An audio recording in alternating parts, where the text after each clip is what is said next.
time we just have to revise some of the complexes. I'll give you some time to adjust. When DeMagnete hit the PlayStation Store last month, it launched pretty much the worst possible time, up against PSVR exclusive Winds and Leaves and the long-awaited port of Synth Riders, all three of which released on the exact same day. Not to mention the deluge of PSVR games that followed. And to make matters worse, DeMagnete launched without the full locomotion or the smooth turning of its PSVR counterpart, giving me more than enough excuses to backburner this one until I could free up some time.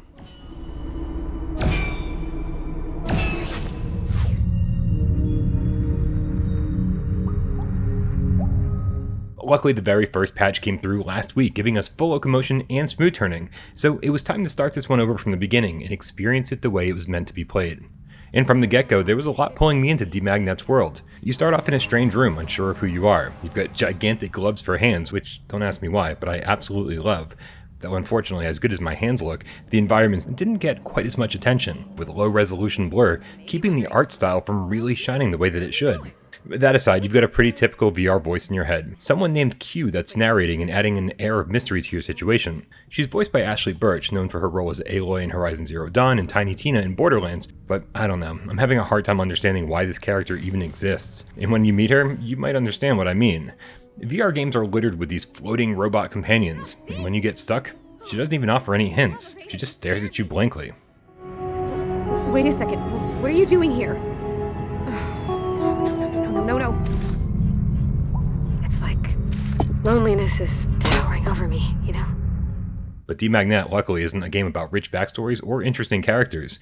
Occasionally you'll track down hidden areas that do tell a little bit more about your past, but for the most part, you're just going from room to room with a different puzzle that you'll need to solve in order to open the next door. And every puzzle, as you might have guessed by the name of the game, is magnet themed. In this world there are red and blue blocks, red and blue passages, and you even have red and blue gloves. Red attracts blue, but repels red. This means that for a majority of the game, you'll be trying to figure out how to use the simple laws of magnetism to get blocks to go where you want them to go, which is usually a panel somewhere that opens a door. This can be fun for about the first half of the game, but some of the later puzzles are just so poorly constructed, and this has to do with quite a few things. Sometimes the game introduces new mechanics and doesn't explain it to you at all. And sometimes that low resolution blur that we talked about earlier, well, that becomes a problem because sometimes you have to look really far in the distance, and that blur makes it pretty hard to see what's going on. And without a whole lot going on outside the puzzles in DeMagnete, your enjoyment of the game will 100% be determined by how much you enjoy these types of puzzles. For me, it started strong, and I had a good time, but the further I got, the less interested in the puzzles I became.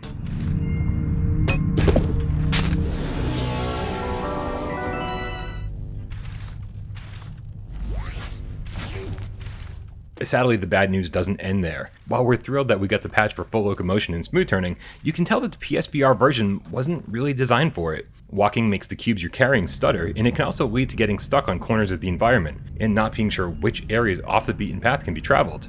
It should be noted that these are not a problem when using teleportation, which highlights all the walkable areas. Also, later parts of the game had me wondering if I'd missed an introduction of a new gameplay mechanic when these blocks inexplicably started flying through walls and ceilings. Which, by the way, should not have happened. It's a glitch in the game. But the worst is when you're hopelessly stuck and feel like you're in some kind of fail state, so you select the option to reset the puzzle, which puts everything back where it started, except for the player, meaning that if you were stuck in a room before, you're definitely stuck in a room now, forcing you to restart the entire chapter and losing a ton of progress.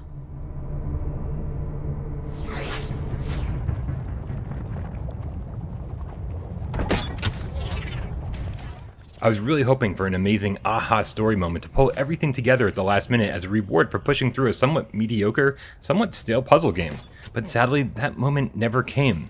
I'll give credit to the developers, a lot of the puzzles were really well designed, so if that's all you're looking for, you might find some fun here, even if the last couple chapters are a bit more frustrating than you might anticipate.